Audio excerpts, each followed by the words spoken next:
Today marks the 100th day of Russian invasion into Ukraine. The fighting, of course, rages on, and the Ukrainian President Volodymyr Zelensky has acknowledged that Russian forces are now in control of nearly about 20% of Ukrainian territory. This, of course, is a result of a slow but substantial gains that Moscow has made in recent weeks. So here's how the situation stands at this point of time. Fighting is mostly concentrated in eastern Ukraine, since Russia pivoted from trying to capture the capital Kiev and has now focused on what it calls the liberation of the Donbas region. Now, this region is composed of two parts, Donetsk and Luhansk, and one of the major battlegrounds right now is the industrial city of Severodonetsk. Its capture, along with the smaller twin city of Lysychansk, will give Russia complete control of the Luhansk province.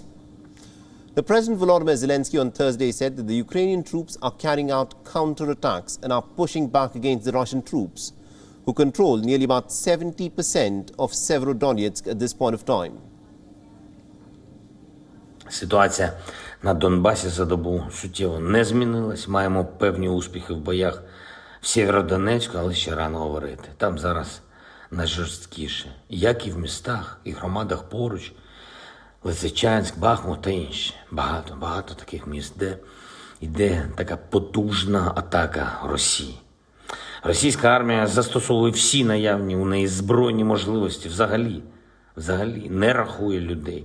Особливо цинічно, що в першій лінії атак дуже часто окупанти використовують саме тих людей, яких набрали у свою армію на раніше окупованій території Донецької і Луганської областей.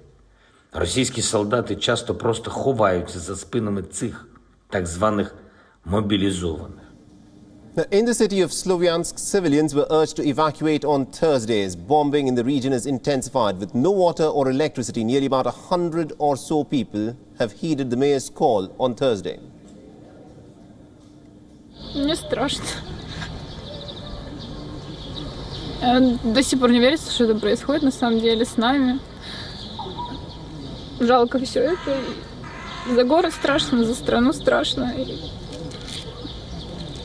И страшно, будет ли вообще куда-сюда нам возвращаться. Я вообще не знаю. Просто едем, потому что понимаю, что нужно ехать. Хочется, чтобы поскорее мы победили, и все было хорошо.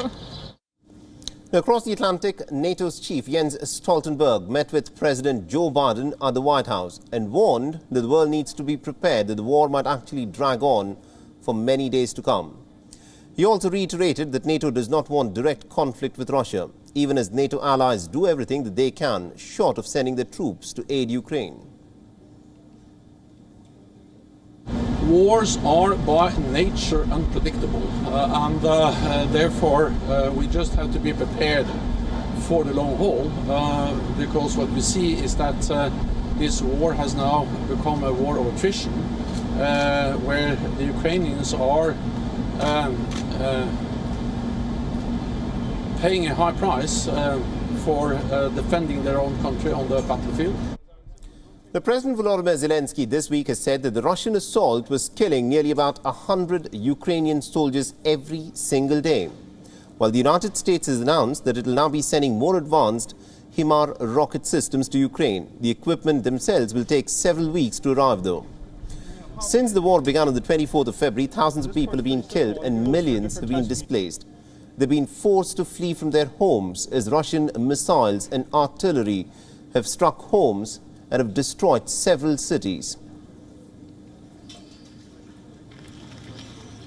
WION is now available in your country. Download the app now and get all the news on the move.